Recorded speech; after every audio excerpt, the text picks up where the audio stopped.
Segundo o Instituto Brasileiro de Geografia e Estatística, o IBGE, o número de registros de guarda compartilhada praticamente triplicou entre 2014 e 2017. No Brasil, passou de 7% para quase 21%. E nesse caso, quais são os direitos dos menores e deveres dos responsáveis para o bem-estar dessas crianças? É o que vamos falar no artigo 5º de hoje. Saiba o que estabelece a Lei de Guarda Compartilhada, quais os tipos de guarda existentes e como é definida a responsabilidade dos pais. E mais, como esse tipo de conflito pode impactar psicologicamente na vida de crianças e adolescentes. A Constituição determina que ninguém será obrigado a fazer ou deixar de fazer alguma coisa a não ser em virtude de lei. E eu converso sobre esse assunto agora por Skype com Rodrigo da Cunha Pereira, advogado especialista em direito de família e presidente nacional do Instituto Brasileiro de Direito de Família, que está em Minas Gerais, e com Mariana Harumi Fujikawa, psicóloga especialista em saúde mental da criança e do adolescente, que está em São Paulo. Muito obrigada pela participação de vocês. Doutor Rodrigo, para começar, eu queria saber, em linhas gerais, o que a legislação diz sobre a guarda de menores? A regra é a guarda compartilhada. Nós temos alguns tipos de guarda, uma guarda unilateral, que é uma exceção, a guarda alternada, que não tem previsão legal, e um outro tipo de guarda muito pouco falada e também muito pouco usada, mas muito usada na Alemanha, que é a guarda nidal, que é quando os pais saem de casa e quem fica na casa, né, no ninho, são os filhos. Mas a guarda hoje praticada, até porque é a regra, é a guarda compartilhada. E como funciona a guarda compartilhada, doutor Rodrigo?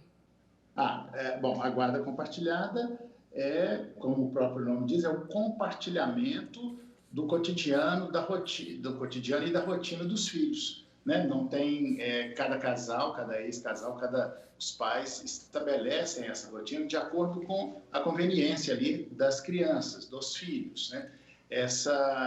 Geralmente, finais de semana alternados, ou então hoje tem uma questão nova para a gente pensar aí, da qual eu sou favorável, que é a guarda compartilhada com residências alternadas, porque a lei da guarda compartilhada, ela diz que ambos os pais têm um direito à convivência igualitária. Aliás, é um direito mais que dos pais, é um direito das crianças, que é essa convivência igualitária. Né? Quando o casal se separa, não é necessário mudar a rotina da criança. A única diferença é que os pais já não moram na mesma casa, mas o ideal é que possam continuar como estavam antes, né? Sempre olhando para o princípio do melhor interesse da criança. Doutora Mariana, e esse é o tipo de guarda que é mais benéfico para a criança ou para o adolescente, para que eles sofram menos impacto com uma possível separação dos pais?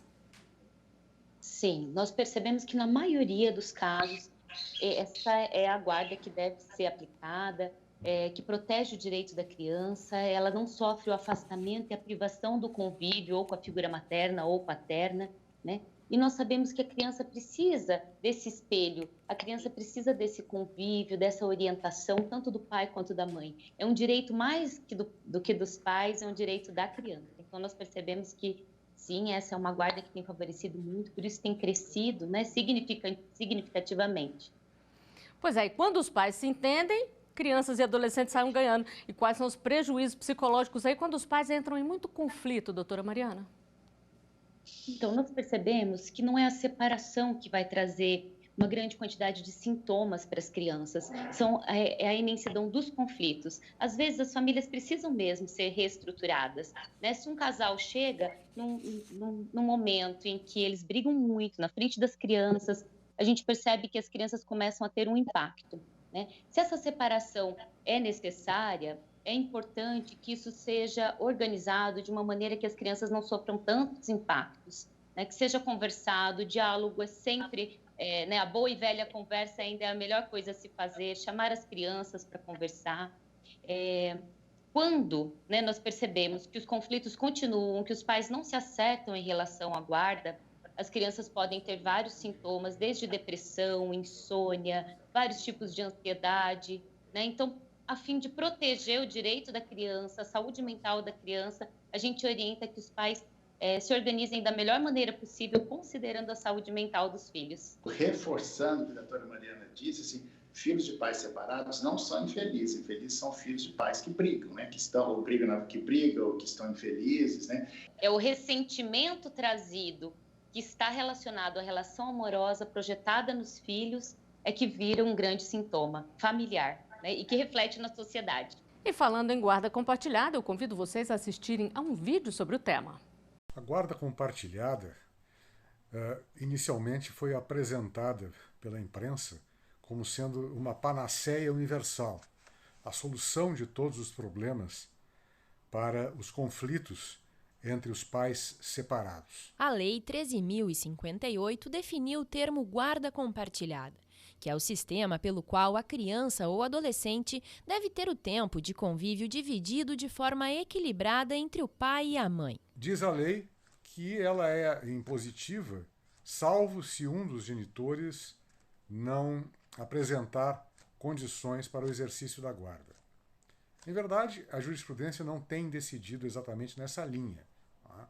Porque o fato é que antes de deliberar sobre a guarda compartilhada, nós temos que examinar se naquele determinado caso é cabível, na perspectiva sempre do melhor interesse da criança, que é o norte constitucional que deve permanentemente nos orientar. E é assim que a nossa jurisprudência tem se inclinado. A lei também tornou a guarda compartilhada como regra geral nos casos de separação conjugal, tornando obrigatória a participação dos pais ativamente na criação e no interesse dos filhos. Considerando o interesse da criança acima de tudo, porque, evidentemente, essa é a normativa constitucional que está posta e, é claro, acima do que dispõe o Código Civil. Doutora Mariana, como a gente viu aí, sempre tem que ser preservado o interesse do menor, não é mesmo? Isso é o bem fundamental, não é?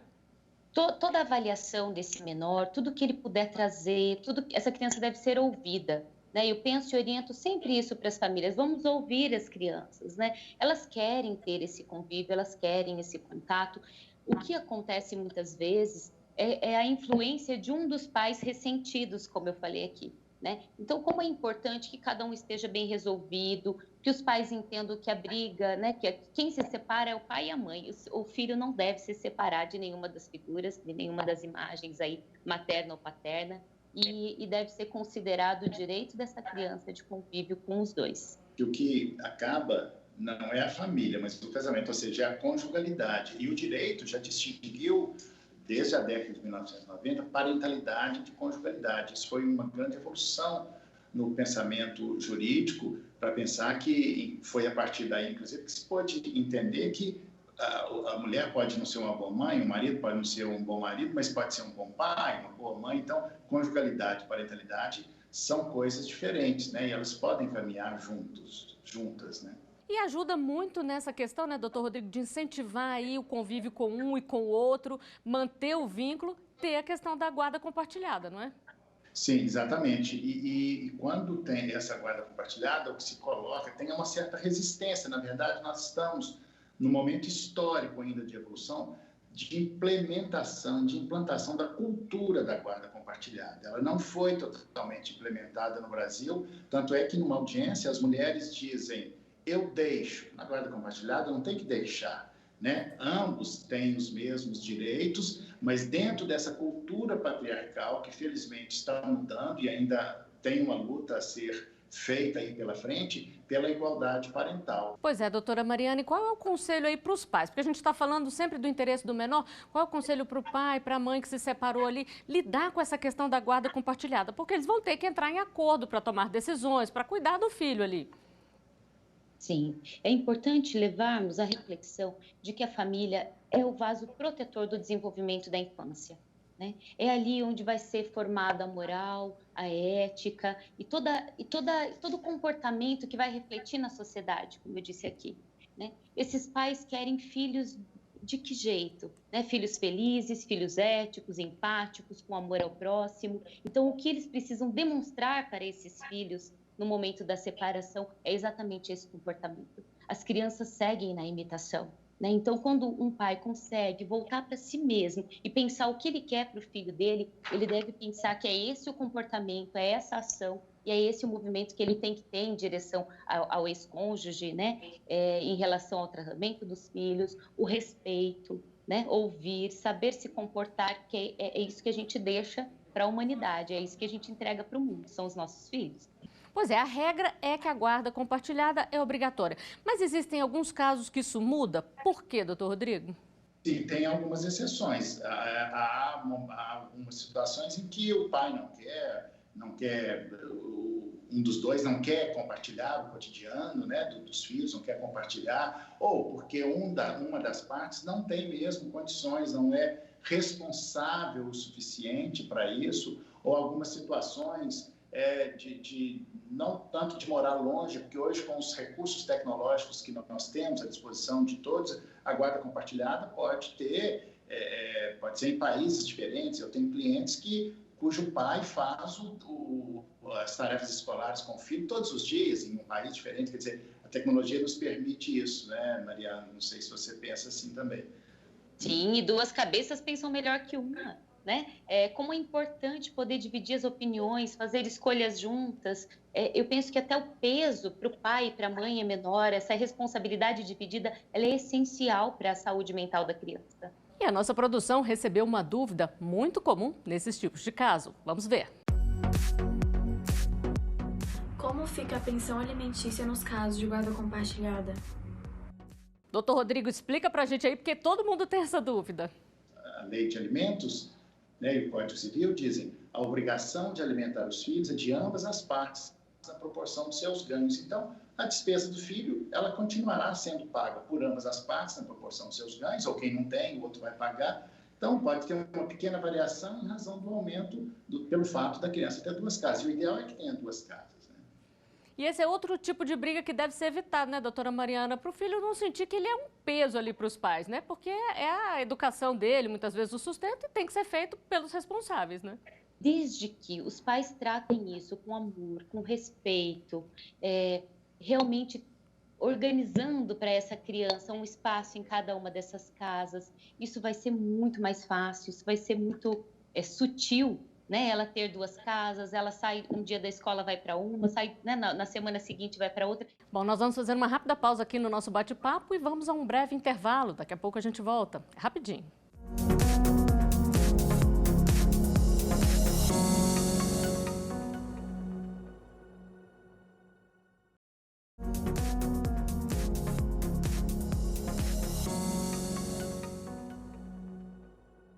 O artigo 5º está de volta, hoje falando sobre guarda de menores. Quais são os direitos dos filhos e deveres dos responsáveis? Existe um tipo de guarda que amenize danos psicológicos? Sobre esse tema, eu continuo conversando por Skype com Mariana Harumi Fujikawa, psicóloga especialista em saúde mental da criança e do adolescente, e com Rodrigo da Cunha Pereira, advogado especialista em direito de família. Doutor Rodrigo, tem gente que acaba envolvendo aí os filhos na briga. É a chamada alienação parental? Explica pra gente como que funciona. Sim, lamentavelmente isso acontece. Os pais, ou um dos pais, ou às vezes os dois, ficam cegos, né? Parece que eles não têm noção do mal que estão fazendo para os filhos. E isso vai repercutir, se não é visível, na hora, alguns anos depois, na vida daquela pessoa. Por isso que eu sempre digo que a guarda compartilhada, ela funciona como um antídoto da alienação parental. Alienação parental, que é um nome novo, né? Que nós conseguimos dar para uma maldade antiga, que é fazer isso, que é retirar da vida do outro genitor, do outro pai, a convivência, você implantar falsas memórias, começar a falar mal do outro, e aí o filho começa a afastar daquele pai ou daquela mãe. Então, isso é perverso para as crianças, né? Mas isso é mais comum do que se imagina. Isso é feito, às vezes, pelo pai, pela mãe, né? E às vezes, inconsciente. Minha única dúvida é se é sempre inconsciente, porque não é possível que alguém que tem os filhos, gosta dos filhos, faça uma maldade dessa. Pois é, doutora Mariana, quais são os reflexos aí para uma criança que passa por um caso de alienação parental? Eu acho um tema muito importante e, infelizmente, muito recorrente também. As crianças, elas inicialmente veem o mundo através do olhar do seu cuidador, né? Então, a confiança de uma criança no que diz o pai, no que diz a mãe, é imensa, né? Porque é esse o olhar, é o primeiro olhar dela, é através dos pais, né? Eu vejo isso como uma violência, né? Uma violência contra a criança é grave. Eu acho que é uma reflexão que a gente tem que fazer, que a gente tem que pensar, que a gente tem que conversar sobre isso, né? É um direito da criança ser protegida e ter convívio com os dois e poder ter as próprias opiniões em relação ao pai e em relação à mãe, né? Penso que ambos falham, né? E que a criança possa ter as suas próprias conclusões em relação a isso. O sentimento que a criança acaba tendo é de humilhação, abandono, são sentimentos dolorosos que podem se arrastar por toda a vida quando, né, a alienação parental ocorre ali nesse seio familiar.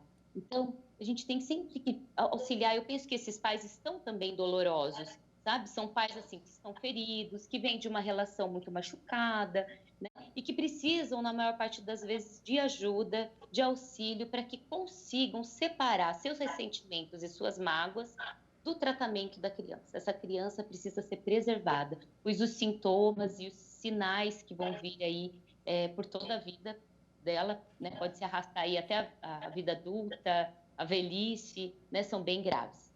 Agora, doutora Mariana, muitas vezes apenas um dos responsáveis pratica alienação parental. O que o outro deve ficar atento aí para perceber esses sinais e até para tomar alguma providência? Certo.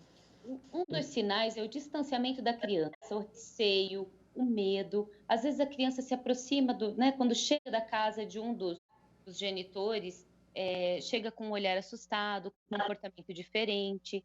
Então, eu acho que é muito válido ter uma conversa com a criança, né, sobre o assunto, chamar, percebendo qualquer alteração, essa criança podendo falar sobre o assunto, se ela está com medo de algo, ou se está pensando alguma coisa a respeito da mãe ou do pai, chamar, né, o ex-cônjuge e ter um diálogo.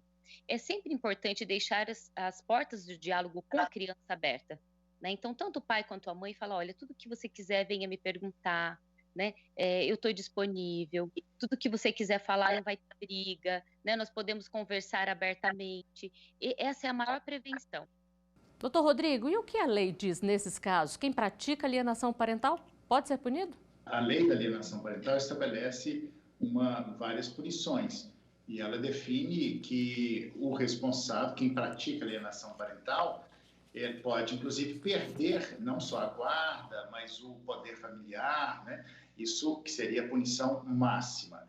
Agora, a alienação parental, é importante lembrar que a caracterização da alienação parental, que depende, que não é muito simples a prova, né? Porque ganha na justiça, se tiver uma disputa judicial, não é quem tem direito, mas quem tem a prova do direito, é que será provar isso com os laudos técnicos, né? Por exemplo, os psicólogos vão ou estudo psicossocial ou mensagens, mas não é muito simples provar alienação parental. Chegou aqui no Brasil, quando nós fizemos a lei da alienação parental, com o síndrome da alienação parental. A gente preferiu falar apenas de alienação parental, porque às vezes tem apenas atos de alienação parental, pequenos atos de alienação parental que na somatória podem fechar a equação.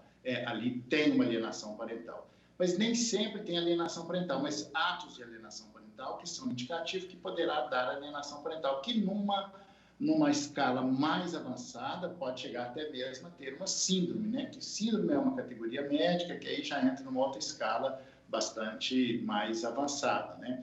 Então, mas a lei prevê a punição, ela define o que é alienação parental, mas posso dizer seguramente, né, a lei da alienação parental já fez 10 anos, que foi um dos avanços normativos mais importantes e significativos para o direito de família nos últimos tempos, para a proteção das crianças, né? Como a própria doutora Mariana disse, a alienação parental é uma violência contra a criança, uma violência. Lamentavelmente, pais fazem isso. E mais, a alienação parental, ela não vai apenas... ela não é feita não apenas pelo pai ou pela mãe, às vezes por outro parente, ou mesmo com os idosos, né? Então, isso a expressão é alienação parental, quer dizer, de toda a relação do parentesco. Mas o mais comum é de um dos pais em relação aos seus filhos. E eu chamo agora mais uma pergunta de telespectador.